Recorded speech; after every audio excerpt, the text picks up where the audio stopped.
دوسری ماں کہاں سے ملے گی؟ ایک عالم فرماتے ہیں کہ میں گلی میں جا رہا تھا، میں نے دیکھا کہ ایک دروازہ کھلا، ماں اپنے بچے کو مار رہی ہے اور تھپڑ لگا رہی ہے اور یہ کہہ رہی ہے کہ تو نے بڑا ذلیل کیا، بڑا پریشان کیا ہوا ہے، تو کوئی بات نہیں سمجھتا، تو کوئی بات نہیں مانتا، نافرمان ہے، نکل جا میرے گھر سے۔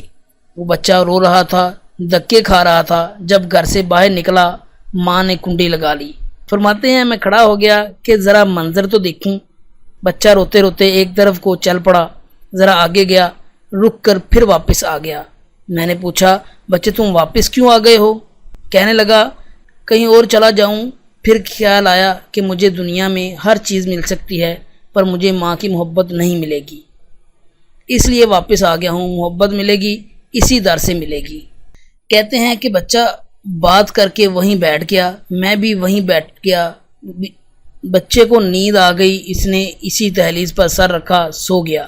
کافی دیر گزری، ماں نے کسی وجہ سے دروازہ کھولا، ضرورت کے لیے باہر جانا چاہتی تھی، بیٹے کو دیکھا دہلیز پر سر رکھے سو گیا ہے۔ ماں نے اٹھایا، کیوں دہلیز پر سر رکھ کے سو گئے ہو؟ بولا امی مجھے دنیا میں کبھی ماں نہیں مل سکتی، میں اس دہلیز کو چھوڑ کر کیسے جاؤں؟ فرمایا بچے کی بات سے ماں کی آنکھیں بھیگ گئیں۔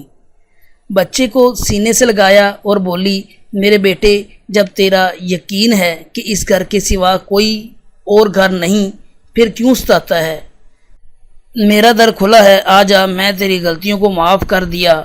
فرماتے ہیں جب گناہگار بندہ اپنے رب کے دروازے پر اس طرح آتا ہے، رب کریم میری خطاؤں کو معاف کر دے، میرے گناہوں کو معاف کر دے، اے بے کسوں کے دستگیر، اے ٹوٹے دلوں کے تسلی دینے والے، اے پریشانیوں میں سکون بخشنے والی ذات، اے بے سہارا لوگوں کا سہارا بننے والی ذات، اے گناہوں کو اپنی رحمت کے پردوں میں چھپا لینے والی ذات، تو مجھ پر رحم فرما دے، مجھے دھر دھر کے دھکے کھانے سے بچا لے، اللہ اپنی ناراضگی سے بچا لے، پروردگار آئندہ نیکوکاری کی زندگی عطا فرما۔